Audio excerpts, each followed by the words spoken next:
하나님 말씀 보도록 하겠습니다. 창세기 39장 1절부터 23절까지의 말씀입니다. 창세기 39장 1절부터 23절까지의 말씀, 저와 여러분이 한 절씩 교독하도록 하겠습니다. 구약성경 59페이지에 있습니다. 제가 가진 성경으로는 창세기 39장 1절부터 23절까지 한 절씩 교독하고 마지막 절은 합독하도록 하겠습니다.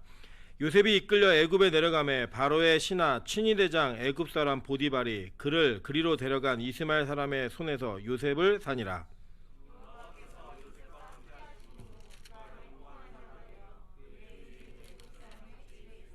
그의 주인이 여호와께서 그와 함께 하심을 보며 또 여호와께서 그의 범사에 형통하게 하심을 보았더라.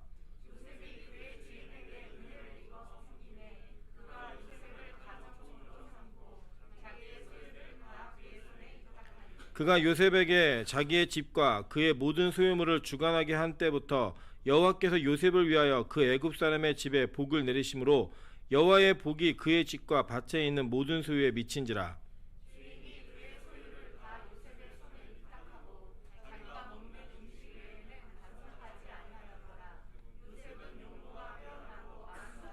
그 후에 그의 주인의 아내가 요셉에게 눈짓하다가 동침하기를 청하니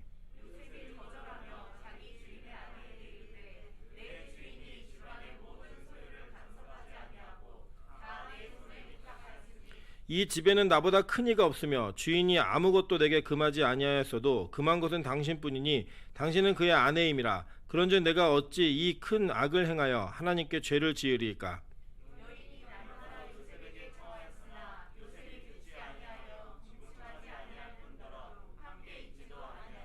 그러할 때 요셉이 그의 일을 하러 그 집에 들어갔더니 그 집 사람들은 하나도 거기에 없었더라.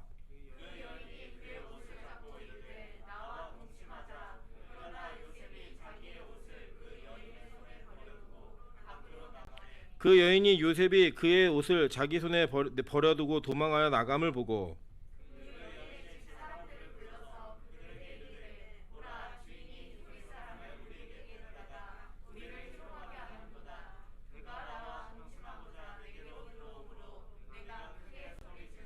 그가 나의 소리질러 부름을 듣고 그의 옷을 내게 버려두고 도망하여 나갔느니라 하고, 이 말로 그에게 말하여 이르되 당신이 우리에게 데려온 히브리 종이 나를 희롱하려고 내게로 들어왔으므로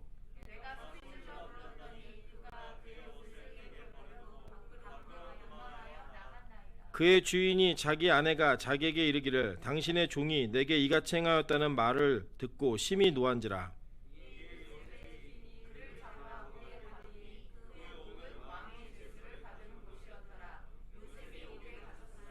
여호와께서 요셉과 함께 하시고 그에게 인자를 더하사 간수장에게 은혜를 받게 하시매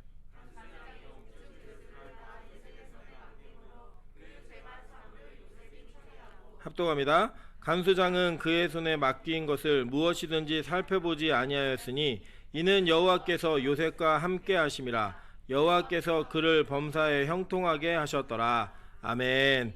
주변에 있는 분들에게 이렇게 한번 인사하도록 하겠습니다. 건강하게 다시 만납시다. 네, 요새는 건강하게 다시 만나는 것이 우리의 삶의 목표가 되어지는 참 안타깝고 어려운 상황이 되었습니다. 오늘도 거의 확진자가 500명 가까이 나오고 있고, 요렇게 되면은 이제 아마 4시쯤에 제가 아까 들으니까 4시쯤에 이제 어떻게 할지 방역 단계에 대한 논의들을 좀 한다고 하는 것 같아요. 그래서 발표가 나면 뭐 아마 이번 주간부터는 저희가 다시 예배를 또 비대면으로 드리는 상황이 되지 않을까라는 생각이 좀 듭니다. 계속 기도해 주시고 또 방역에 더 힘써 주시고 또 하나님께서 이 상황들을 빨리 속히 해결하시기를 기도하는 마음으로 저희가 이 방역에 동참하고 함께함으로써 같이 모여서 정말 자연스럽게 예배드리는 날이 속히 왔으면 좋겠습니다. 네, 오늘은 창세기 39장 1절부터 23절까지의 말씀을 가지고 인내는 쓰고 열매는 단다라는 제목으로 하나님 말씀 증거하도록 하겠습니다. 우리가 이 땅에 살면서 참 이해할 수 없는 사건들이 벌어질 때가 참 많이 있습니다. 특별히 오늘 여기 보시는 요셉의 이야기를 들어보시면 정말 이렇게 어려운 사람이 있을까라는 생각이 들 정도로 참 운이 없다 내지는 참 재수 없다라고 얘기할 만한 그런 상황의 연속들이 계속되는 사람들을 보게 됩니다. 제가 일전에 저희 몇 분은 아시지만 그 어머니네 교회에 있는 친구 중에 북한에서 넘어온 자매가 하나 있습니다. 그 자매가 우리 교회 이제 수협에도 참석을 해서 같이 이렇게 이렇게 대화를 나눴던 기억이 있는데 그 자매가 이제 얘기를 들어보면 어렸을 적에 그 북한에서 중국으로 넘어갔다가 중국에서 정말 갖은 고생을 다 하고 한국에 넘어왔다라는 이런 얘기를 간략하게 요약해서 하지만 사실 그 내용이 얼마나 우여곡절이 많았겠습니까? 정말 목숨 걸고 넘어온 강을 건너서 얘기도 있고 저도 실제로 북한 사역을 예전에 20대 중반쯤에 하면서 그 중국에 가서 북한 분들을 만나가지고 낚시터로 위장되어진 곳에서 이제 그분들을 양육하고 만나서 대화했던 기억이 있습니다. 근데 거기 보면 정말로 제가 볼 때는 한 나이가 40대 중반이나 50대쯤 돼 보이는 분인데 나이가 30대셨어요. 이유가 뭐냐면 너무 고생을 많이 해가지고 너무 이렇게 폭삭 늙은 이런 그런 외모도 보았고 또 동생이랑 형이 같이 강을 넘어오다가 동생이 죽었는데 아무렇지도 않게 그 얘기 하는 거예요. 이유가 뭐냐면 그런 일들이 너무 비일비재하니까 그게 큰 충격이 아닌 겁니다. 우리는 되게 큰 충격이잖아요. 동생이 죽었다라고 하면. 근데 그게 충격 없이 그냥 그 얘기하더라고요. 그래서 제가 그분에게 예수님께서 당신을 사랑하십니다라고 얘기했는데 그 청년 분이셨는데 엄청 우시더라고요. 그래서 왜 이렇게 울었냐고 나중에 여쭤봤더니 태어나서 누군가에게 당신이 사랑받는 사람이라는 얘기를 처음 들어봤대요. 그 처음 들어본 그러니까 20대 후반이셨는데 저보다 3살 많은 형님이셨는데 한 번 그 얘기를 들었던 그게 저 잊혀지지가 않는 그 내용으로 남아있던 기억이 있습니다. 그런데 어제 이제 그저께인가 금요일이죠. 금요일 밤에 그 향미 자매 그러니까 북한에 넘어온 자매가 무슨 얘기를 하다가 그 간증을 본 얘기를 하는데 그 간증을 보는 얘기를 하면서 자기가 너무 많이 울었다는 거예요. 그 운 얘기가 있는데 그 간증을 하신 분들은 우리나라에 계신 분들인데 나중에 이제 기회가 되면 좀 자세히 좀 소개하도록 하겠습니다. 그러니까 어머니가 그 사창가에서 아이들을 길렀고 아버지가 있음에도 불구하고 다른 남자가 그 집에 들어와서 같이 성매매 행위를 하는 거를 보고 자란 그리고 그것들 뒤처리를 하고 매를 맞으면서 컸던 자매인데 둘이 도망 나와서 언니는 전도사님으로 사역을 하는데 이 전도사님이 아이들만 300명을 넘게 전도해서 그 한 부서를 이렇게 꾸려가는 그 이야기. 그리고 동생이 그 강원도에 있는 빵집에서 공장에서 일을 하고 있는데 그 아이를 데려왔을 때 정말로 어떻게 할 줄 모르는 그 두 자매를 한 전도사님의 가정이 입양을 한 거예요. 그냥 아이를 낳지 않고 입양을 하고 한 스토리인데 그걸 보면 너무 울었다는 거예요. 그걸 들으면서 제가 물었습니다. 야 너보다 더 힘들게 사는 사람도 있지? 그랬더니 맞대요. 자기보다 더 고생하는데 그 간증을 들으니까 나보다 더 고생했다라는 거예요. 여러분 그런 이야기들이 우리 안에 있고 우리 인생 가운데 많이 펼쳐집니다. 그 가운데 여러분 오늘 이 본문의 이야기를 읽어보셨지만 요새같이 기고하고 힘든 인생이 우리 중에 누가 있겠습니까? 여러분이 아무리 고생하셨어도 요셉만큼 힘드셨겠습니까? 사실 요셉은 어떤 사람이었죠? 집안에 사랑받는 귀공자 같은 아들이었습니다. 근데 그가 형들에 의해서 팔려간 땅에서 그가 종이 되었습니다. 자유인에서 하루아침에 형들에게 팔려서 종이 된 거예요. 그 종이 된 것도 억울한데 그 종의 자리에 종의 주인의 부인이었던 보디발의 아내가 괜히 꼬셔가지고 자자고 그거 거절했더니 감옥 갔습니다. 여러분 이게 인생이 되면 적어도 이 정도 상황이 되면 자살을 했다 한들 우리가 이해할 만한 그런 억울함과 고통이 있지 않았겠습니까? 근데 이 고통과 이 어려움의 인생을 성경은 형통이라고 얘기하더라는 거예요. 오늘 본문 읽으신 것 중에 형통이라는 단어가 어울리지 않게 나오는 걸 보시죠. 그죠? 우리 2절에 보시면 여호와께서 요셉과 함께 하심으로 그가 뭐가 됐다고요? 형통한 자가 됐대요. 그죠? 그리고 그 형통함을 주인이 봤대요. 3절에 보면. 그죠? 그리고 23절 마지막 절 보세요. 간수장이 여호와께서 그를 범사에 어떻게 하는 걸 봤대요? 형통하게 하는 걸 봤다는 거예요. 우리 그런 기도 많이 하시잖아요. 만사 형통하게 하옵소서. 그죠? 여러분 그 형통의 기도를 하실 때 이런 상황을 꿈꾸면서 기도하십니까? 감옥에 가서 종이 되어서 형통함을 누리는 우린 그게 아니잖아요. 그죠? 우리가 말하는 형통함의 개념은 실제로 이 땅에서 많은 사람들이 부러워할 만한 많은 사람들이 남들이 보면서 야 나도 저렇게 살고 싶다라고 얘기할 만한 화제될 만한 그러한 이야기의 스토리의 주인공이 되고 싶은 그런 형통함을 꿈꾸고 있는데 성경은 이 요셉의 상황을 우리가 볼 때는 가장 저주스럽고 고통받는 상황인데 형통이라고 표현했다라는 거예요. 그럼 도대체 이게 뭐가 형통인가? 이 내용들을 같이 한번 보도록 하겠습니다. 오늘 로마서 8장 17절에 보면 이렇게 얘기합니다. 자녀이면 또한 후사 곧 하나님의 후사요 그리스도와 함께한 후사니 우리가 그와 함께 영광을 받기 위하여 뭘 받아야 된대요? 고난도 함께 받아야 될 것이니라 라고 얘기했어요. 그죠? 그러니까 이 영광의 후사가 되기 위해서는 어떤 일들이 있었냐면 고난이 필수적으로 수반돼야 된다는 거예요. 그 수반되어야 되는 게 이 성도, 즉 하나님의 백성들이 된 자들, 후사들의 통과 의례라고 성경 우리에게 말하고 있습니다. 빌립보서 1장 29절부터 3절에도 동일하게 얘기합니다. 그리스도를 위하여 너희에게 은혜를 주신 것은 다만 그를 믿을 뿐 아니라 또한 그를 위하여 뭘 받는다고요? 고난도 받게 하려 하심이라. 너희에게도 그와 같은 싸움이 있으니 너희가 내 안에서 본 바요 이제도 내 안에서 듣는 바니라 라고 얘기하면서 바울이 뭐라고 얘기하면 자기가 고난받고 있다라고 얘기해요. 그죠? 근데 그 고난받은 게 은혜를 주신 이유라고 얘기하는 거예요. 내가 은혜를 받았다. 여러분 생각해 보십시오. 이 당시에 기독교라는 그룹 안에서 바울만큼 영광스러운 사역을 하는 사람이 어디 있었겠어요? 가는 곳마다 교회가 세워지고 가는 곳마다 역사가 나타나고 그러니까 제가 재밌는 얘기 들었는데 뭐 비대면 예배 얘기하면서 뭐 이게 맞다 틀리다 막 얘기하지만 비대면 상황은 초대교회 때도 있었다는 거예요. 그게 무슨 상황이냐? 바울이 비대면이었다는 거예요. 잡혀가지고 감옥에 갇혀서 복음을 전하고 싶은데 어떻게 할 줄 모르니까 그가 편지를 써서 비대면의 방식으로 보낸 거예요. 편지를. 그 보낸 편지가 지금 성경이 된 겁니다. 그러니까 여러분 기독교 그룹 안에서 바울 사도 같은 능력과 은혜를 받고 싶지 않은 사람이 누가 있었겠어요? 그죠? 그런데 바울의 인생에 그가 뭐라고 얘기하냐면 내가 은혜를 받은 게 고난을 받게 하려는 주님의 계획이었다라고 얘기하면서 너희들 봐, 그와 같은 싸움이 너희에게도 있잖아. 너희가 본 것이 내 안에 있는 것도 듣고 봤지. 내가 이렇게 고난당하는 거 봤지? 들었지? 이게 바로 하나님이 나에게 은혜를 주신 이유야 라고 얘기하는 거예요. 그러면서 계속 은혜를 받으래요.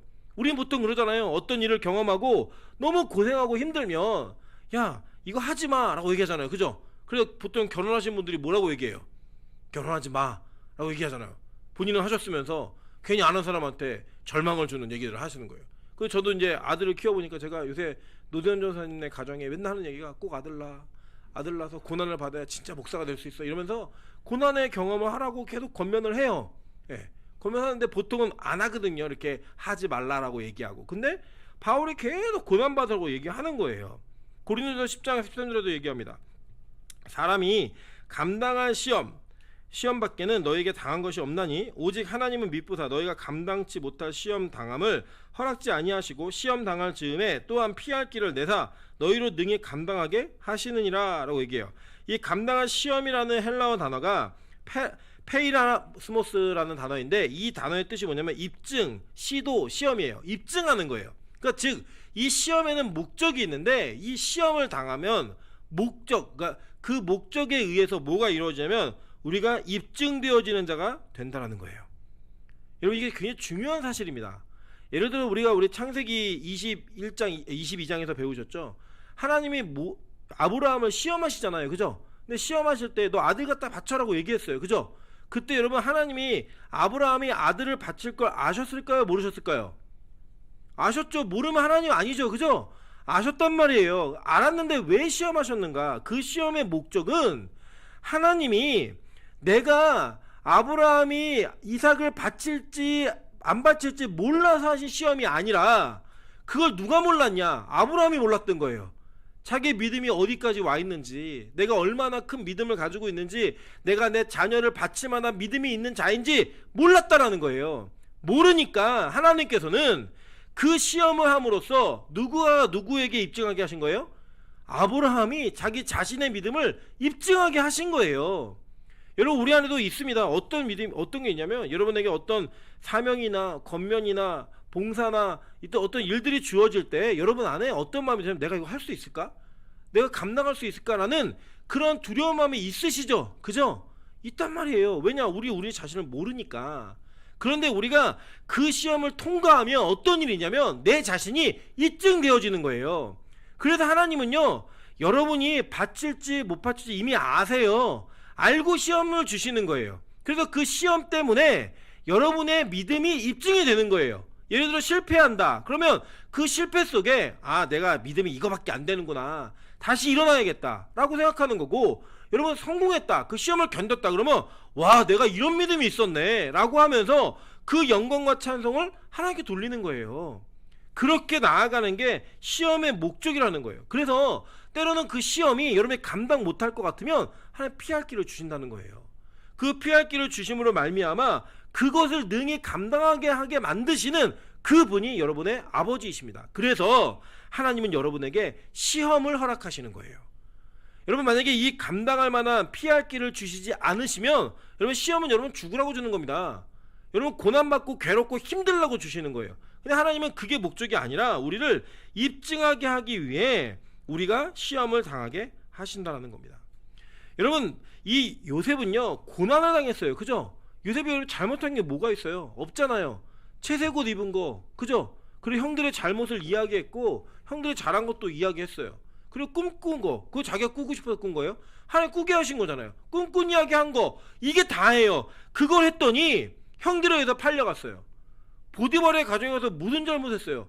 아마 저 같았으면 그랬을 거예요. 맨날 며칠 떼쓰면서 나 사실 여기 올 사람이 아니다. 나 우리 아버지가 생존해 계시고 내가 몸값을 치를 테니 우리 아버지에게 좀 보내달라. 이 얘기를 계속적으로 요구하는 것이 일반적인 거 아니에요? 근데 그가 그 고난을 묵묵히 견디어내면서 열심히 최선을 다해 그 가정을 섬겼어요. 그랬더니 인정받았죠. 그죠? 뭘 잘못했어요? 잘못한 게 없는데 갑자기 아줌마가 꼬시더니 그 아줌마 때문에 감옥에 간 거예요. 여러분 안 억울하겠습니까? 정말 억울했겠죠. 그죠? 그래서 솔직히 제가 보면요 보디발이 알았어요. 여러분 한번 생각해 보세요. 우리 에스더서 배웠지만 황제의 황후였던 에스더를 하만이 겁탈하는 것처럼 보였죠. 그죠? 그때 어떤 상황이었냐면 하만이 살고 싶어 갖고 탁자에 앉아있는 에스더에게 빈 거예요. 그러니까 지금 우리식으로 얘기하면 사모님 한 번만 용서해 이러면서 막 달라댄 거예요. 그랬더니 그걸 보고 강간하려는 줄 알고 야 쟤 끌어다 죽여. 그리고 정말 죽였어요. 그게 왕의 권한이었다고, 신하를 다루는. 그래서 이 관계는 어떤 관계냐, 주인과 노예의 관계예요. 그죠? 말이 좋으니까 종이죠. 노예예요. 노예. 돈 주고 사온. 그런데 그 노예가 자기 부인을 겁탈하려고 했다. 그 주인이 어떤 처분을 해야 돼요? 그냥 일말의 고민도 없이 죽여. 이게 맞는 거죠. 그죠? 근데 갖다 가둬요. 안 거예요. 제가 예전에 이거 평화방송, 즉 그 천주교 방송에서 채널을 막 돌리다가 우연히 이 장면을 드라마로 꾸며놓은 걸 봤어요. 근데 거기 이제 그 각색을 좀 한 거죠. 한데 이 보디발이 요새 갔다 가다라고 얘기해놓고 방에 들어오자마자 보디발 아내의 따귀를 확 후려치면서 인연 네가 먼저 꼬셨지라고 얘기해요. 예. 그 장면이에요. 그냥 거기 그 드라마 이제 본 걸 그대로 얘기하는 거예요. 그러니까 그게 뭐 어떤 장면이냐면 이 보디발이 그 정도 눈치가 없는 사람이 아니라는 거예요. 여러분 생각해 보세요. 나라를 전체를 통치하는 그 바로를 친위대장으로 보필하는 사람인데 그 정도 눈치가 없었겠습니까? 알았다는 거예요. 죄가 없는 걸. 그래서 그냥 가둔 거예요. 자기 부인하고 격리시켜버린 거예요. 그런데 여러분 격리당한 요셉은 뭘 잘못했어요? 열심히 일했는데 고난받은 거 아니에요. 여러분의 죄 때문에 당하는 고난도 물론 고난이지만 요셉의 고난은 그 고난과는 차원이 다른 고난이었어요. 아무 잘못이 없는데 고난을 받았다라는 거예요. 여러분 보세요. 5번 먼저 볼게요. 욥기 1장 8절에 보시면 여호와께서 사탄에게 이르시되 내가 내 종 욥을 주의하여 보았느냐, 그와 같이 온전하고 정직하여 하나님을 경외하며 악에서 떠난 자는 세상에 없느니라 라고 얘기해요. 자, 이게 뭐냐면요, 하나님이 사탄하고 나누는 대화예요. 사탄이 세상을 두루 다니고 오니까 하나님이 괜히 쓸데없이 욥을 자랑해요. 너 욥 보고 왔니? 사탄이 뭐라 그러냐면 아이고 하나님이 욥한테 재산도 주고 자식도 주고 해줄 거 다 해줬으니까 하나님 경외하는 거죠. 그러니까 하나님이 그래? 그러면 그의 생명 말고는 다 뺏어가봐 라고 허락을 해줘요. 욥이 뭘 잘못했어요? 하나님 경외하고 열심히 주님 섬긴 거 말고는 없어요. 그죠? 괜히 우리 하나님은 수다쟁이, 안 해도 되는 칭찬을 해가지고 그 칭찬 때문에 사탄에게 빌미를 준 거예요. 시험 한번 해볼까요?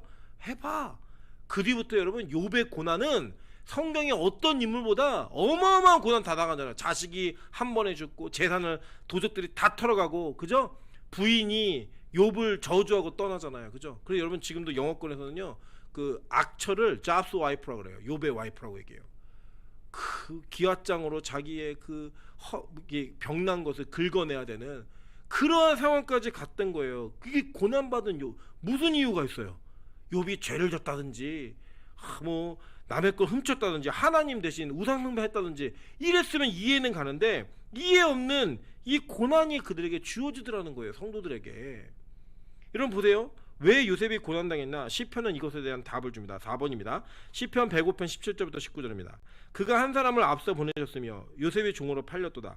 그의 발은 착고를 차고 그의 몸은 쇠사슬에 매였으니 곧 여호와의 말씀이 응할 때까지니라. 그의 말씀이 그를 단련하였도다 라고 얘기해요. 그 요셉이요 그가 애굽에 보내진 이유를 알았을까요 몰랐을까요?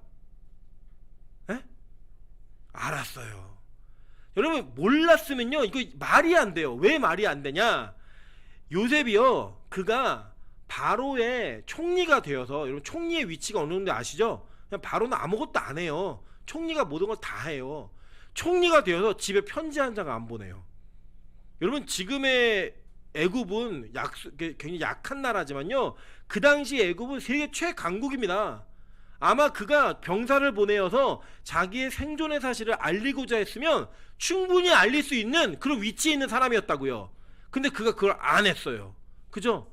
형들이 왔을 때에도 자기가 먼저 자기의 신분과 모든 것을 공개하지 않았어요. 그 이유는 단 하나예요. 저는 해석할 수 있는 단 하나의 빌미는 뭐냐면, 실마리는 뭐냐면, 그 해석은 하나님께서 그에게 네가 이 땅에 온 목적이 뭔지를 정확히 알려주셨기 때문에 그는 하나님 말씀에 의해서만 움직이는 사람이었어요. 그래서 그 소식조차 전할 수가 없었던 거예요. 그의 말씀이 그를 단련할 때까지. 그러니까 그는 자신이 가족들의 생명과 이후에 온 이스라엘 백성들의 생명을 보존할, 교회를 보존할 그 역사적 사명을 띠고 이 땅에 보내었다는 것을 그는 믿음으로 안 거예요.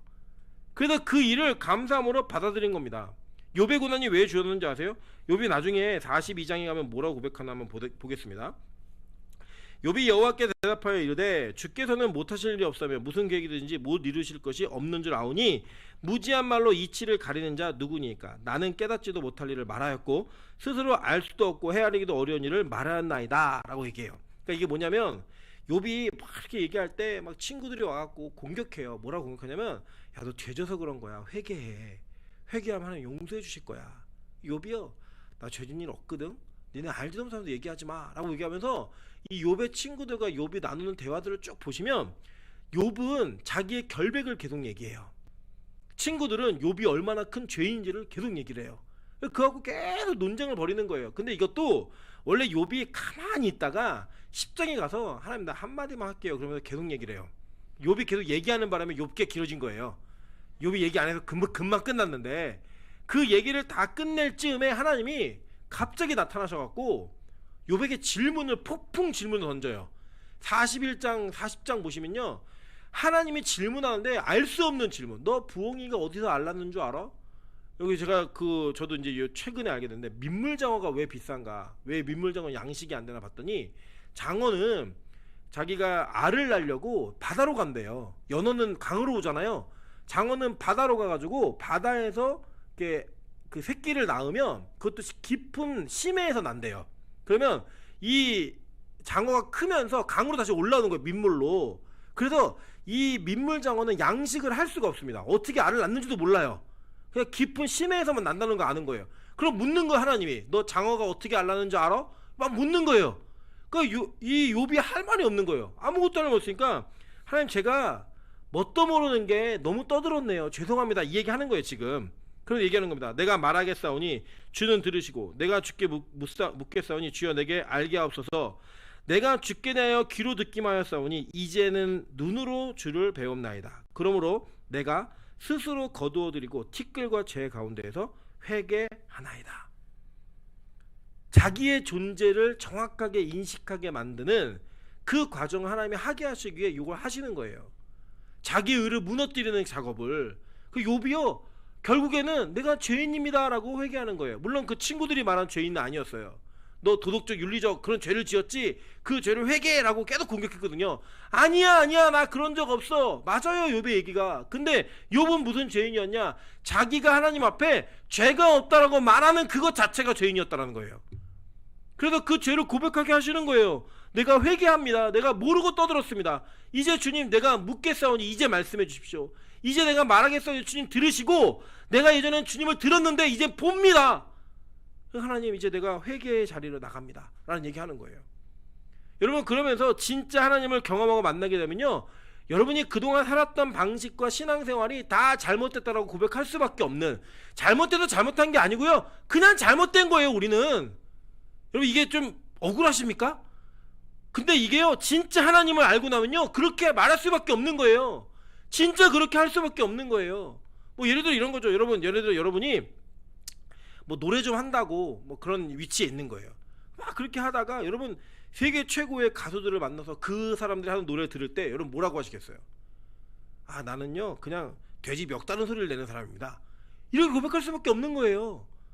하나님이 그런 분이신 거예요. 하나님 만나보니까 내가 의롭게 살았고 죄 없이 살았고 주를 섬기며 열심히 살았던 모든 인생의 흔적들이 이전엔 자랑이었는데, 하나님 나 쓰레기네요. 내가 진짜 아무 얼굴조차 들을 수 없는 그런 인간이네요. 그걸 고백하게 만드시기 위해서 하나님의 욥에게 복음을 가르치는 과정으로 이 고난을 허락하신 거예요. 그럼 뭐예요? 결국 욥에게는 유익이었던 거예요. 그래서 이렇게 얘기하는 거예요. 베드로전서 4장 12절부터 13절에 보니까, 사랑하는 자들아 너희를 연단하려고 오는 불시험을 이상한 일 당하는 것 같이 이상하게 여기지 말고 오히려 너희가 그리스도의 고난에 참여하는 것으로 즐거워하라. 이는 그의 영광을 나타내실 때 너희로 즐거워하고 기뻐하게 하려 함이라. 여러분, 그게 뭐예요? 불시험이 오는 걸 이상하게 여기지 말래요. 널 연단하라고. 도키마조라는 뜻인데, 이게 그 대장장이들이 이렇게 땡땡 때리잖아요. 그죠? 영화나 드라마 보면은 때리는 소리가 제일 많이 나는데 대장장이잖아요. 이 때리는 과정, 많이 때리는 것을 통하여서 불순물을 제거하고 담궜다 빼고 불에 담궜다 빼고 하면서 용광로와 같은 곳에서 불순물을 제거해야지만 아주 순수한 재질이 나오잖아요. 그 금이든 뭐 철이든 뭐든 간에 그거를 다루는 과정에, 연단하는 과정에 대한 그 단어가 도키마조라는 단어예요. 그 연단하시려고 불시험을 주신다는 거예요. 그러니까 이상하게 여기지 말라는 거예요. 여러분의 신앙의 불순물들, 이런 것들을 제거하고 모든 것들을 깨끗하게 만드는 순수한 100%의 순수한 믿음을 도출해내기 위해서. 그게 뭐예요? 온전히 주님께서만 하십니다 라는 고백. 그 고백을 이끌어내기 위한 하나님의 걸음, 하나님의 방편이라는 거예요. 그래 나중에 그 요셉이 뭐라고 형들에게? 형들 나한테 미안해하지 마요. 형들 나한테 그렇게 어려워하지 마세요. 다 하나님이 하셨어요. 하나님이 우리를 건지시려고 나를 먼저 보내셨습니다 라는 얘기를 하잖아요. 그 고백을 하게 만들기 위해 우리를 고난의 풀무로 밀어 넣으신다는 거예요. 우리가요 힘이 있고 능력이 있을 때는요, 우리 힘으로 뭔가 할 수 있을 것 같으면요 하나님 의지 잘 안 해요. 내 힘과 내 능력이 이루어지는 것 같고 무언가 이룬다고 해도요, 그걸 입술로는 주님께서 하셨다고 말하지만 내가 했다라는 고백이 우리 안에 남아 있습니다. 나 정도 되니까 이 정도 봉사하는 거예요. 나 정도 되니까 이 정도 목회하는 겁니다. 나 정도 되니까 이렇게 주님 앞에 물질 내는 겁니다 라면서 우리의 낯을 내길 원하고 나의 힘과 능력을 자랑하기 원하는 게 우리의 모습이라는 거예요. 그걸 다 빼시는 거예요. 그걸 다 정리하시는 거예요. 그러면서 그 고난을 통하여서 우리가 예수의 고난에 참여하는 것을 기뻐하고 즐거워하고 마지막에는 그 영광을 같이 누리게 하신다라는 거예요. 여러분, 예수의 고난에 참여한다, 이게 무슨 의미입니까? 십자가, 그 자기 부인을 통하여서 자기 부인 가운데 주어지는 오롯한 하나님의 영광, 그 영광에 온전히 기뻐하는 자가 될 수 있다는 거. 그건 뭐예요? 완전한 자기 부인이 가능하게 만들어진다는 거예요. 오직 주님께서 하셨습니다. 하나님의 십자가의 은혜로만 내가 구원받는 자입니다 라는 고백을 어디서 하냐? 천국 가서 하는 거예요. 그리고 우리가 천국 가면요 만나는 사람들이 다 있을 거예요. 그 중에 우리가 보면서, 와, 저 목사님은 그렇게 목회를 열심히 했으니까 천국에 왔구나, 저 친구는 그렇게 신실하게 살더니 천국에 왔구나, 이렇게 얘기하는 일은 없을 거예요. 왜냐? 거기에는 모두가 자기를 부인하고 고난 가운데 내가 얼마나 나약한 존재이고 하나님의 은혜 없이는 살 수 없는 존재인지를 자기 부인이 가능한 사람, 아니 자기 부인이 된 자들만 들어오는 곳이기 때문에 어떤 이들도 그가 가지고 있는 자기 자신의 근거를 찬양하거나 그것을 기뻐하고 칭찬하는 일은 없다는 거예요. 모두가 다 누구만 찬양해요? 이런 우리를 이곳에 불러 모으신 그 은혜만을 찬양하고 그렇게 그 일들을 가능하게 하신 예수 그리스도만을 기뻐하고 찬양하는 자들의 모임, 그게 바로 천국의 모임인 거예요. 그리고 그 천국의 모임이 미니멈, 그러니까 미니어처로 착 줄어든 게 바로 교회인 겁니다. 그리고 여기서는요, 우리가 우리 자신의 근거와 우리 자신이 가지고 있는 능력을 자랑하는 것이 아니에요. 여기에서는요, 오롯이 하나님께서 나에게 주신 것들만 자랑하고 그분께만 영광을 돌리는 거예요. 여러분, 그래서요, 진짜 아까 우리 박명호 선생님도 기도해 주셨지만 여기 설교하는 자나 앞에 서는 자들을 위해서 진짜 기도 많이 해주셔야 됩니다. 교회가 망하는 징조가 있습니다. 망하는 징조가 뭐냐면요, 선자들이 자기 것을 자랑하기 시작하면 교회는 망합니다. 반드시 망해요. 본질적 목적을 잃어버리는 거니까요. 원래는 여기는 나를 부인하고 영광을 돌리기 위해서만 모인 곳인데, 여기서 나를 자랑하는 자들이 마이크를 붙들고 있고 악기를 붙들고 있으면 망하는 거예요, 다. 그래서 그렇게 망하지 않기 위해서는요, 내가 망해야 되는 겁니다. 내가 고난 가운데 들어가야 되는 거예요. 그래서 주님이 아니면 이거 모든 거 할 수 없습니다라는 고백을 할 수밖에 없게 만드는 그런 일들이 있어야 되는 거예요.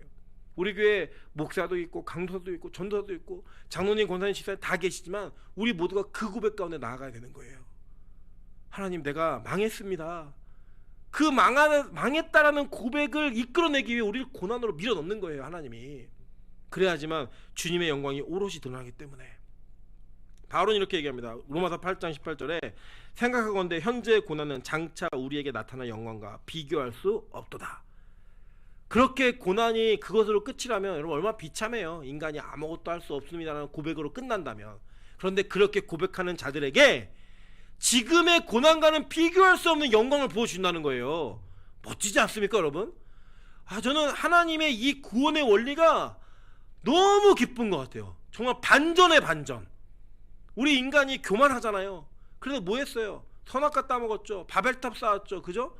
결혼 마음대로 해서 범죄했죠. 그랬던 인간을 하나님이 심판으로 완전한 그 분열로 밀어 넣으셨어요. 아무것도 못하게. 그 몰아넣으신 그 과정을 통해 인류가 하나님을 대적하는 그 모든 순간 족족마다 다 망하게 하시는 거예요. 다 망하게 하신 이후에 하는 게 뭐예요? 주님 외에는 아무것도 없습니다. 주님 외에는 아무것도 의지할 것이 없습니다라는 그 고백을 했을 때 비로소 하나님께서 주시는 영광을 체험하게 하시는 거예요. 와, 이거 멋지지 않습니까, 진짜? 제가 나중에 저희 집안에도 이런 간증이 생기면 얘기해드릴게요. 뭐가 나타날 조짐이 있어요. 해드릴게요. 자기 힘으로 뭔가를 하고 싶어 했는데 안 되게 하시던 것을 주님을 의지하니까 저절로 되게 만드심을 통해 다 하나님이 하셨습니다라고 고백하는 거예요. 다. 이게 고난의 목적이고 이유예요. 그러면 그렇게 얘기하는 순간 우리에게 영광을 부어주시다는 거예요. 영광을. 그렇게 영광을 받은 자는요, 자기 자랑 안 합니다. 절대로 못 합니다. 왜냐?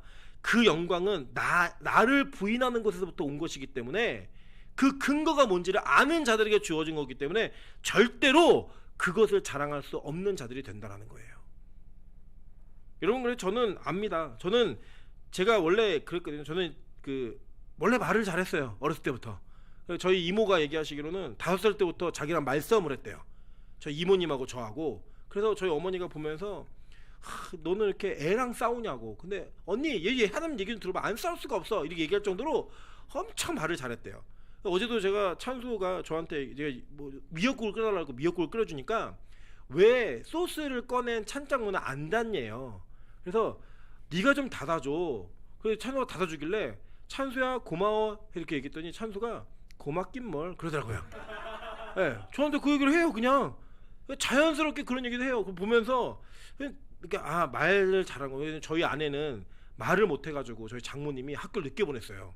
말 못해갖고 학교 가면은 왕따 당할까봐 이게 원래는 빠른 생일인데 늦게 보냈어요. 7살에 학교 가도 되는데 8살에 보냈어요. 근데 저는 이제 애가 그러니까 말을 원래 잘했어요. 그래서 저는 이렇게 복음을 온전히 하나님을 전하는 복음을 전하지 않을 때에도 제가 설교를 하면 사람이 모였고요. 사람들이 좋아했어요. 저는 그래서 그게 제 능력인 줄 알았고 그 제 능력을 통한 사람들의 모임과 교회의 변화가 다 저의 공로인 줄 알고 살았던 교만한 인간입니다. 교만했던 인간이에요. 지금은 아니고요. 지금은 조금 겸손했어요. 너무 많이 맞아가지고. 제 진짜 교만했어요. 그런데다가 29에 대학교 교수가 됐죠. 뭐 과외도 했죠. 사역도 했죠. 저는 그때도 한 달에 3, 400씩 벌었어요. 그냥 적게 버는 달 300, 많이 버는 달 400. 그게 10년 전, 15년 전이니까 얼마나 많이 번 거예요. 벌어갖고 그냥 나눠주고 펑펑 제가 쓰진 않았지만 도와주고 이러다가 제가 가지고 있는 거 뭐 돈도 뭐 안 부족했죠. 뭐 제가 하고 싶은 거 다 해봤죠. 사람도 모이죠. 가는 곳마다 교회가 3배, 4배씩 다 부흥했으니까. 저게 제 능력인 줄 알았습니다. 엄청 저 자랑하는 사람이었어요. 하나님이요, 저를 고난의 통로로 밀어넣으시는데 그 고난이 어느 정도 수준이었냐면 죽어야겠다, 하나님 제발 눈 뜨지 않게 도와주세요 라고 말할 정도의 그 시간으로 저를 밀어넣으셨어요. 그 실제로 저는 자살의 기도를 3번이나 했습니다. 그 3번의 자살의 기도를 통해 저는 더 이상 살 수 없는 존재, 아니 사는 것이 무의미한 존재라고 하는 것을 제 스스로 인정하게 만들었고요, 제가 얼마나 쓰레기 같은 인생인지를 하나님 확인하게 하셨어요. 그 확인하게 하신 이후에 하나님이 제 힘이 아닌 하나님의 능력과 계획을 따라 저에게 길을 열어주셔서 여기까지 온 거예요. 제가 어떻게 이걸 자랑해요? 제가 어떻게 이거를 제 공로라고 얘기해요? 저는 그렇게 못합니다. 제가 어떤 인간이고 어떤 과정이 있었는지를 제가 더 잘 알기 때문에 전 못해요. 저의 고난은 저로 하여금 내 공로가 무엇인지를, 내가 내놓을 만한 것이 무엇인지를 다 사라지게 했어요. 다 사라지게 하고 나니까요, 이제는 말씀도 다르게 보이고요, 저의 신앙생활의 매 순간이 다르게 보이는 거예요. 주님이 뭘 원하셔도 그래 당연히 원하실 수 있지, 당연히 가져가셔도 되지, 이제는 그래도 조금은 나를 부인하는 것이 익숙해진 목사가 되어져 가고 있어요. 제가 그럴 걸 경험하고 나니까요 너무 기쁜 거예요. 감사한 거예요. 그래서 여러분에게 고난받으라고 말씀드리는 거예요. 저는 바울의 마음이 무엇인지 조금 이해하겠어요.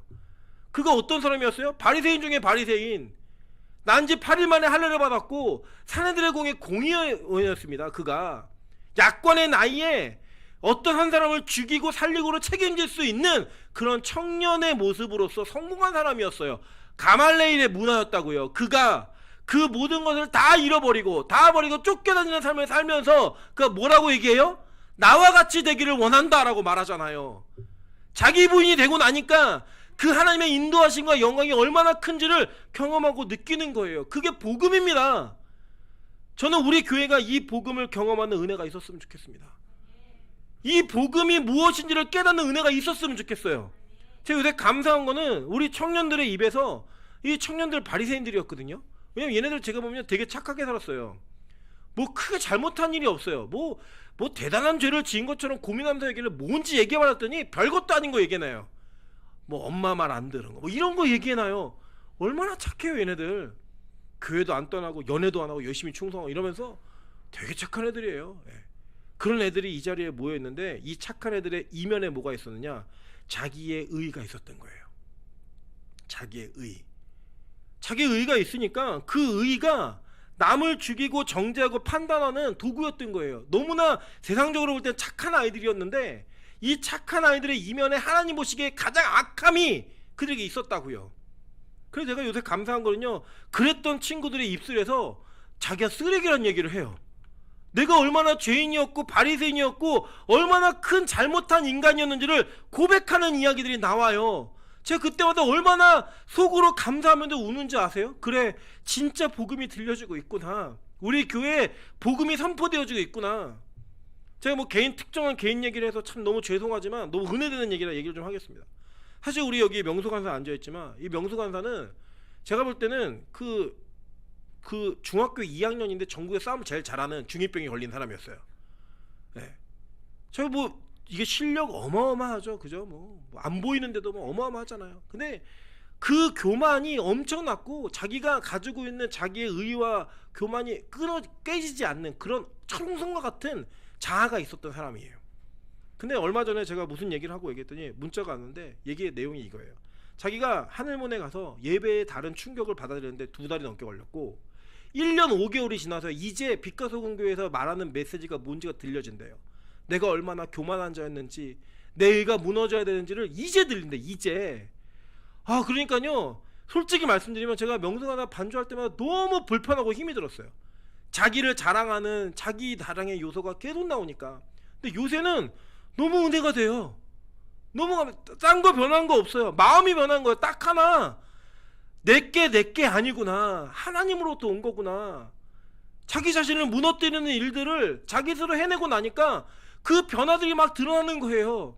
저는 이 변화가 우리 교회 안에 모든 이에게 나타났으면 좋겠습니다. 저를 포함해서 모두에게 계속 일어났으면 좋겠는 거예요.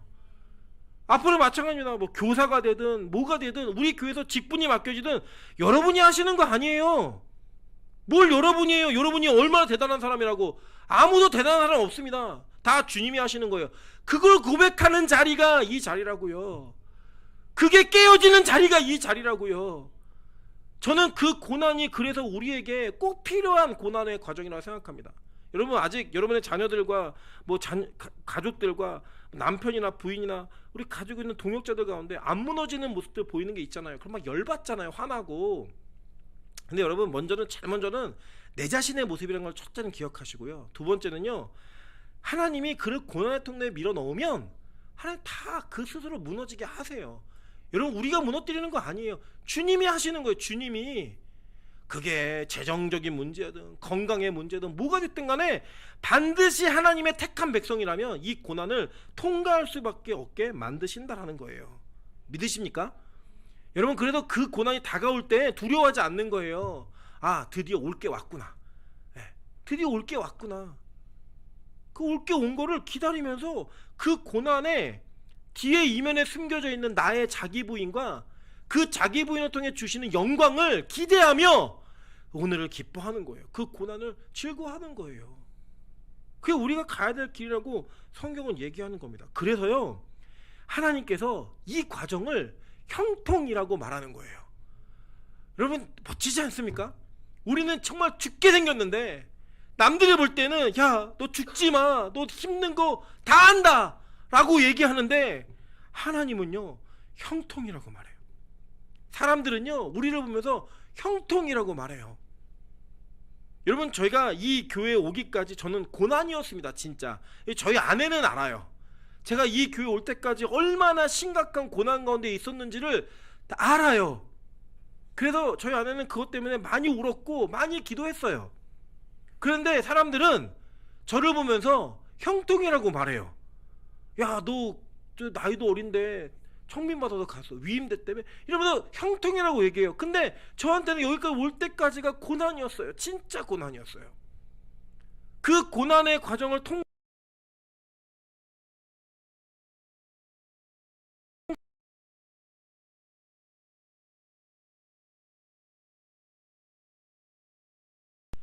여러분은 고난당해서 힘들어라고 얘기해요. 요셉이 그랬다고. 요셉이 이 형통이라는 단어가요 창세기 39장 2절 3절에 나와있는 그 형통아 이 히브리어가 짜레아흐라는 단어인데 전진하다, 번성하다, 성공하다예요. 여러분 채색 옷을 입은 귀공자에서 종이 됐는데 성공했대요. 그 종 중에 가정 총무였잖아요. 집에서 제일 큰 자였어요. 주인 빼놓고는. 그 자리에서 감옥에 갇혔는데 그게 성공했대요. 누구의 성공입니까? 저는 하나님의 성공이라고 믿습니다. 저는 하나님이 여러분의 인생을 통해 하나님이 성공하시기를 주님의 이름으로 축원합니다. 그 하나님의 성공이 뭔지 아세요? 여러분의 실패예요. 자꾸 낮은 자리로 가는 거예요. 그래도 귀공자 아들이었는데 종으로. 나는 실패했어요. 근데 하나님 성공하신 거예요. 종에서 죄수로. 나는 실패했어요. 하나님은 성공하신 거예요. 멋지지 않습니까? 그게 하나님의 영적 원리라는 거예요. 영적 원리. 하나님은 애초부터 이 야곱에게 주신 복을 요셉에게 주시기로 작정하셨어요. 그죠? 그 야곱에게 주신 복이 뭐였고 요셉에게 주신 복이 가는 복이 뭐냐? 11번 보세요.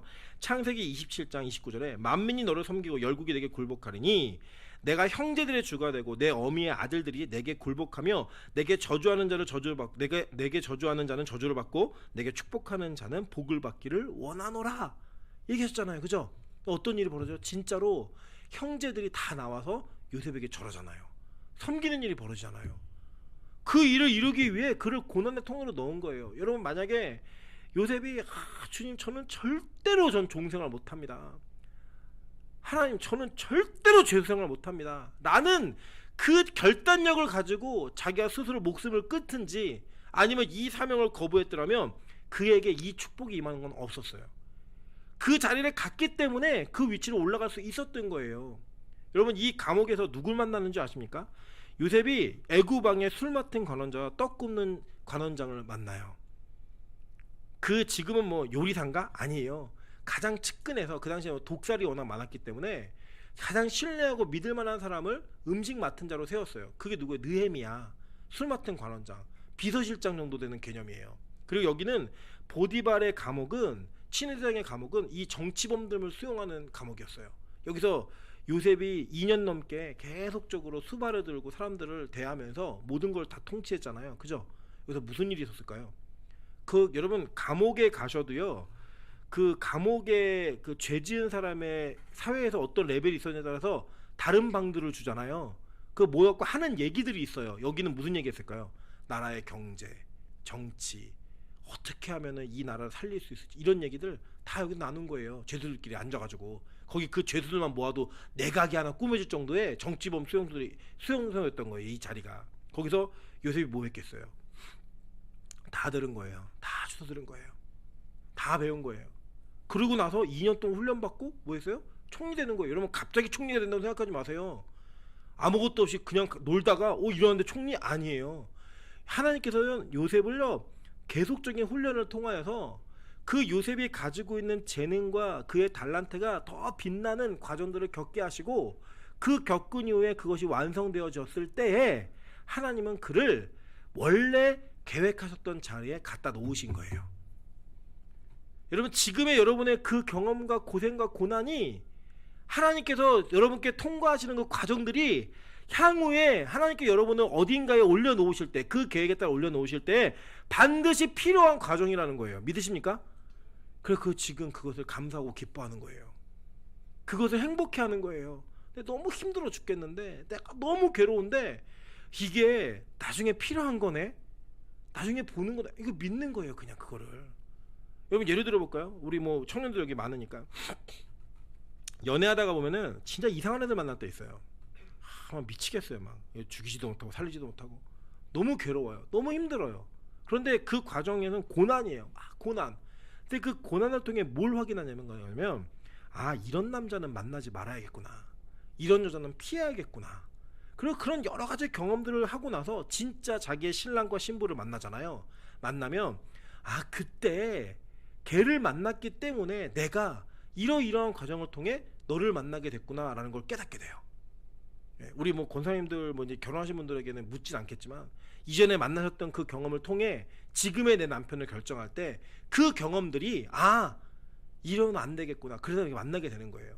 원래 제가 저희 집 가정 얘기하면, 저희 아내는 그 만났던 사람들을 보면 세상적으로는 저랑 비교할 수 없는 스펙과 모든 것들 다 갖춘 사람들이었습니다. 근데 그런 남자들을 만나면서 본인의 영혼이 만족되지 않는 걸 경험한 거예요. 그러고 나서 보니까 나이 39에 아무것도 가진 거 없이 빚만 있는 목사가 자기 눈에 들어온 거예요. 미친 거죠, 그죠? 다 그래요. 친구들이 미쳤다 그래요. 미친 거예요. 왜냐? 근데 저는 그 전에 자기가 세상적으로 정말 많은 걸 갖고 있고 외제차 타고 다니고 뭐 모든 걸 다 해줄 수 있는 남자를 만나서 그 영혼의 괴로움과 고통을 경험하지 않았으면 절대로 자기 영혼을 만족시킬 남자를 찾지 않았겠죠. 그리고 가끔 그런 얘기에 더 어렸을 때 나를 만났으면 자기 더 좋았을 것 같대요. 제가 웃기지 마. 네가 어렸을 때만 나 쳐다보지도 않아. 그 경험이 있었으니까 그걸 만나게 되는 거예요.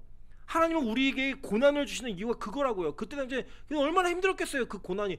사람은 있는데, 남자는 있는데 만족감이 없고 행복하지 않고 얼마나 괴로웠겠어요. 그 괴로움과 고난을 통해 진짜 하나님께서 세우실 자리에 그 사람을 세우시더라는 거예요. 여러분, 이게 비단 뭐 남녀 관계에서만 있는 일이 아니라 여러분 인생의 모든 과정에 다 있다는 겁니다. 물론 이 안에 저보다 많은 인생을 사셨던 어르신들이 계시기 때문에 제가 인생의 모든 진리와 비밀을 다 안다고 생각할 수도 없고, 그 얘기가 공감이 안 될 수도 있습니다. 그러나 저는 한 가지 확실히 믿습니다. 그게 많든 적든, 길든 짧든, 여러분의 인생의 과정이 많은 것을 겪었든 겪지 않으셨든 간에 하나님은 여러분에게 필요한 경험을 하게 하십니다. 이유는 하나님이 원하시는 자리에 앉혀놓게 하시기 위해. 그게 복음이에요. 그 가운데 우리가 해야 될 일이 뭐냐? 다른 게 아니라 죄의 유혹으로부터 벗어나는 겁니다. 그 가운데 반드시 그 계획을 방해하는 자가 있어요. 그게 누구였냐? 보디발의 아내였다는 거예요. 여러분, 그래서 여러분 이것을 어느 하나의 그냥 해프닝, 그래서 뭐 남녀관계 잘 유지해라 이 정도의 개념으로 받아들이시면 안 되고요. 복음의 과정 가운데 반드시 그 복음의 과정을 무너뜨리고자 하는 유혹과 그 유혹의 시험의 덫들이 다 있다는 거예요. 그걸 넘어서라는 거예요. 여러분, 우리 이해되지 않습니까? 보디발의 아내가 매일매일 조르면서, 너 아줌마 손 한번 잡아. 왜 이렇게 고생하고 사니? 그러면 우리 어렸을 때 아줌마 너무 힘들어요 이러면서 안겨야 되는 게 맞는 거예요, 이 상황을 봤을 때. 근데요, 요셉은 알았어요. 하나님이 나를 이곳에 보내신 목적이 있고 나를 통해 하실 일이 있구나. 그걸 아니까요, 이 보디발의 아내에게 눈 돌리지 않는 거예요. 단지 뭐 여자를 잘 견디고, 여러분 그런 사람 없습니다. 이 땅에 누가 여자 남자의 유혹을 쉽게 벗어나요? 이렇게 힘든 상황에, 이렇게 어려운 상황에. 그 상황에서 벗어날 수 있었던 단 한 가지는 그는 자기의 사명이 뭔지를 정확히 알았기 때문이에요. 자기 부인의 과정 속에서 내가 원하는 것들을 내려놓고 주님이 원하시는 인생의 걸음을 걸어야 된다는 사실을 명확히 믿었기 때문이에요. 그래서 여러분, 사명이 없는 사람은요 반드시 죄에 넘어지게 돼 있고요, 목적의식, 내가 왜 창조되었고 내가 왜 이 땅에 존재하고 그 존재길을 걸어가는지를 인식하지 못하는 자는 반드시 죄의 유혹에 넘어지게 되어 있습니다. 진짜예요 여러분. 예를 들어 볼까요? 여러분, 예를 들어서 오늘 저녁에 꽃등심을 제가 무한리필집에 데려가서 한우 꽃등심을 무한리필로 먹을 수 있게 해드릴게요 라고 얘기했어요. 여러분 얼마나 기쁘시겠어요, 그죠? 한우 무한리필 소고기, 뭐 생각해도 막 웃음이 올라오잖아요, 그죠? 그런데 그렇게 얘기해놓고 여기다 라면을 10개를 끓여서 갖다 놨다. 드실 거예요, 안 드실 거예요? 먹으면 바보죠, 그죠? 먹으면 바보예요, 그죠? 조금만 참고 기다리면 뭐가 와요? 꽃등심. 그런데 지금 그 꽃등심과 라면을 바꿔 먹어요? 바보죠. 여러분, 죄는 그렇게 이기는 겁니다. 여러분이 무슨 의가 있고 여러분이 무슨 힘이 있어 죄를 이겨요? 우리가 마지막에 하나님께서 우리에게 주실 영광이 무엇인지, 그 은혜가 무엇인지를 잊지 않고 살아가면, 그 목적의식에 맞춰서 걸음을 걷다 보면 지금 내 눈앞에 있는 유혹이 얼마나 보잘것이 없는 것인지 알게 된다는 거예요. 그렇게 유혹을 이기는 겁니다. 그렇게 힘을 이기는 거예요, 죄를. 여러분, 요셉은 그렇게 이긴 겁니다. 하나님이 자기를 보낸 걸 안 거예요. 하나님 나를 보내셨습니다. 알고 있었던 거예요. 그래서 보디발의 아내의 유혹에 넘어가지 않는 거예요. 그 혈기왕성한 나이에 그걸 넘어가지 않는 힘이 있는 거예요, 힘이. 이게 여러분, 하나님과 우리와의 관계 속에서 죄를 이길 수 있는 유일한 방법이에요. 다른 게 아니라 내가 누군지를 아는 거예요. 내가 하나님의 자녀로서 부르심받은 자이고 그 유혹을 피할 수 있고 대적할 수 있는 힘이 있는 자인 걸 아는 거예요. 왜? 나는 자녀니까, 주의 자녀니까. 그분께서 나를 목적하신 일이 있으니까. 베드로전서 5장 8절부터 9절에 이렇게 얘기합니다. 근신하라, 깨어라, 너희 대적 마귀가 우는 사자같이 두루 다니며 삼킬 자를 찾나니 너희는 믿음을 굳건하게 하여 그를 대적하라. 이는 세상에 있는 너희 형제도 동일한 고난을 당하는 줄을 알미라 라고 얘기해요. 이 고난이 파데마라는 뜻인데 고통, 재난, 폐 이런 거예요. 마귀가 우리를 계속 넘어뜨려 노력한다는 거예요. 이게 어느 정도 수준이냐, 고통과 재난과 폐해라고 얘기할 정도의 그런 심각한 고난이라는 거예요. 왜냐, 마귀는요 우리가 어떤 존재가 될 줄 알아요. 그래서 우리를 유혹하고 넘어뜨리고자 노력하는 거예요. 왜냐, 그들은 자기 자신의 운명도 알기 때문에. 영원한 불못에 떨어져서 자기들이 영원한 죽음과 사망을 당해야 되는 존재인 걸 알기 때문에 우리를 계속 공격하는 거예요. 그래서 우리는 그들이 공격하는 것처럼 우리가 그 공격의 목적과 이유가 되는 그 마지막의 결론이 얼마나 위대한지 아셔야 되는 거예요. 새하늘과 새 땅의 백성, 천국의 백성. 그게 너무 부러운 거예요, 마귀는. 그래서 시기하고 질투하고 우리 넘어뜨려 노력하는 거예요. 근데 그걸 믿고 그 믿음대로 살아가면서 이게 더 크기 때문에 이 세상의 유혹을 이겨내는 거예요. 그래서 여러분 보세요. 신약에서 이렇게 하죠. 너희 술 취하지 말라, 이는 방탕한 것이니 라고 얘기해요, 그죠? 그 다음에 뒤에 뭐가 달려요? 성령의 충만함을 받으라. 금주하고 뭐 다른 거 많이 먹고 아니에요. 운동해라 아니고 성령의 충만함을 받으면 그게 자기에게 유혹이 되지 않는다는 거예요. 보잘것없는 것처럼 느껴진다는 거예요. 그거를 여러분 아셔야 되는 겁니다. 예를 들면 우리 안에 우리 각 사람이 주님을 향한 사명과 주님께서 나에게 맡기신 직분과 내가 봉사해야 되는 영역의 귀함이 뭔지를 알게 되면 우리가 이전에 내가 즐기고 내가 기뻐하던 것들이 이것과 상충되어지면 이거 버리게 돼 있어요. 이게 얼마나 귀한지 알면 당연히 버리게 돼 있어요. 여러분, 왜 여자가 정말 자기 신랑감을 만나면 모든 관계를 정리하는 줄 아세요? 이 사람이 얼마나 귀한지 아니까요. 나머지는 다 떨궈진 거예요. 오징어인 거예요. 다. 그게 다 버릴 수 있는 거예요. 다. 물론 그게 아까워서 결혼식 때 울잖아요. 막, 그죠? 나는 다른 남자 못 만나는 거냐 우는데, 그거를 울음을 통해 확인하는 거예요. 이 사람이 가장 귀한 사람이고 무엇과도 비교할 수 없는 존재이구나. 그러면서요, 우리는 이 땅에서 그것 때문에 고난을 받는 거예요. 그래서 아파요. 슬퍼요. 그걸 안 아프다고 전 얘기할 수 없어요. 정말 아파요. 정말 힘들어요. 정말 괴로워요. 근데 마지막에 그 눈물을 닦아주시는 그 예수의 위로를 경험하게 되는 거예요. 요셉이 그렇게 경험하잖아요. 그죠? 세마포를 입고 수레를 타고 금반지를 끼고 왕가같이 되잖아요. 그게 뭐예요? 마지막 주님 재림 때 우리가 이루게 될 우리의 모습 아닙니까? 그걸 보는 거예요. 그날 모든 눈물이 다 닦아지는 거예요. 어떤 일이 있어도 다 닦아지는 거예요. 그게 복음입니다. 그게 복음.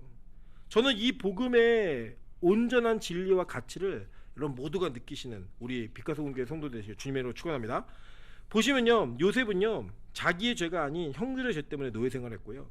요셉은 보디발의 아내의 죄 때문에 죄소 생활했습니다. 다른 이의 죄 때문에 이 고난의 삶을 감당해내는 거. 그게 누구의 모습이었어요? 예수의 모습이었다고요.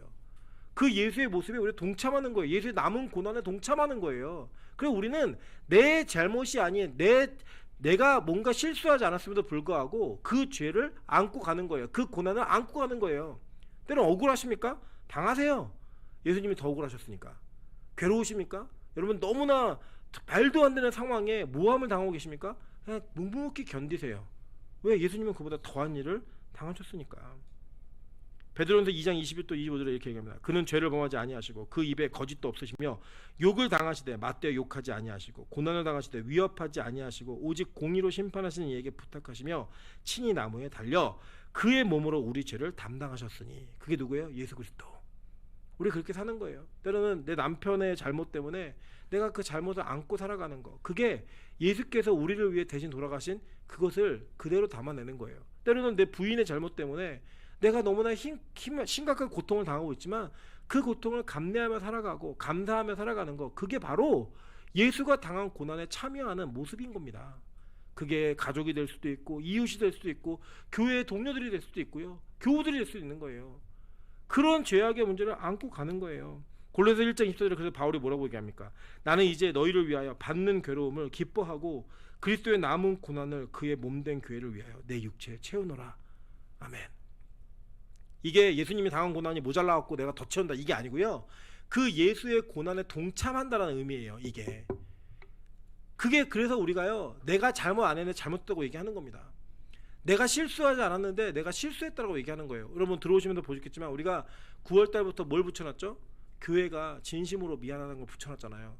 그죠? 여러분, 그래서 솔직히 뭐 우리 빛가서 공교회가 또 얼마나 잘못하셨겠어요, 뭐 우리가. 그런데 그거 붙여놓는 거예요. 왜냐? 그 우리 잘못을 안고 가는 거예요. 억울해도 좀 싫어도 내가 뭔가 할 말이 있음에도 불구하고 안고 가는 거예요. 그냥. 왜? 주님이 그렇게 하셨으니까. 그렇게 고난을 견뎌낸 자에게 주시는 은혜가 있어요. 야고보서 1장 12절에 이렇게 얘기합니다. 시험을 참자는 복이 있나니 이는 시련을 견뎌낸 자가 주께서 자기를 사랑하는 자들에게 약속하신 생명의 면류관을 얻을 것이기 때문이라. 아멘. 이 생명의 면류관이 있기 때문에 견디는 거예요. 그런데 누구는 못 견디느냐? 돌밭에 말씀이 뿌려진 자 못 견디는 거예요. 돌밭에 뿌렸다는 것은 말씀을 듣고 즉시 기쁨으로 받되 그 속에 뿌리가 없어 잠시 견디다가 말씀으로 말미암아 환난이나 박해가 일어날 때는 곧 넘어지는 자요. 넘어지는 거예요. 말씀에 뿌리가 안 내려가니까. 그래서 여러분, 예배 때 말씀 듣는 일을 최선을 다하셔야 됩니다. 성경의 진리를 아는 일을 최선을 다하셔야 돼요. 왜냐? 그 내려진 뿌리가 고난을 견디게 하기 때문에, 고난을 견딜 수 있는 힘이 거기서 나오기 때문에. 그래서 결국은요, 이 고난을 통해서 우리는 누굴 증명하게 되는 거냐? 예수를 증명하게 되는 거예요. 나는 부인되어지고 예수의 영광만이 드러나니까. 로마서 8장 35절에 바울은 이렇게 고백하고 있습니다. 누가 우리를 그리스도의 사랑에서 끊으리요? 환난이냐 공고나 핍박이나 기근이나 적신이냐 위험이냐 칼이냐. 어떤 것도 못 끊는다는 거예요. 모든 것이 다가올 때 왜 쟤는 안 끊어지지? 칼에는 포기할 것 같은데, 기근이면 포기할 것 같은데, 핍박이면 포기할 것 같은데 안 끊어지는 거예요. 왜 안 끊어지지? 저 사람은 왜 포기하지 않지? 왜 낙심하지 않지? 왜 안 넘어지지? 알고 봤더니 저에게는 예수 그리스도가 있구나. 그 증명되는 거예요. 그렇게. 저 장로님은 진작에 실패했어야 맞는데, 진작에 낙심했어야 맞는데 왜 저렇게 계속 기뻐하시지? 복음이 있으시구나. 예수가 있구나. 저 목사는, 저 교회는 진작에 무너져야 맞고 4분의 5 돼서 끝나야지 맞는 교회인데 왜 저렇게 유지가 되어지고 왜 저렇게 열심을 향해 하나님에게 나아가고 있지? 예수가 있는 자들이구나. 그 이야기가 고난을 통해 증명되는 거예요. 고린도후서 1장 3절부터 7절 이렇게 얘기합니다. 찬송하리로다. 그는 우리 주 예수 그리스도의 하나님이시요 자비의 아버지시요 모든 위로의 하나님이시며 우리의 모든 환난 중에서 우리를 위로하사 우리로 하여금 하나님께 받은 위로로서 모든 환난 중에 있는 자들을 능히 위로하게 하시는 이시로다.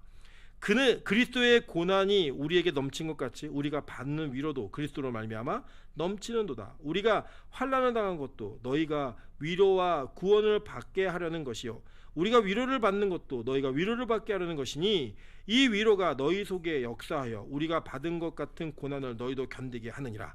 너희를 위한 우리의 소망의 견고함은 너희가 고난에 참여한 자가 된 것 같이 위로에도 그러할 줄을 알미라. 아멘. 그래서 여러분의 인생 가운데 고난이 넘칠 때 하나님, 내 이 고난 견딥니다. 내 이 고난 끝까지 참습니다.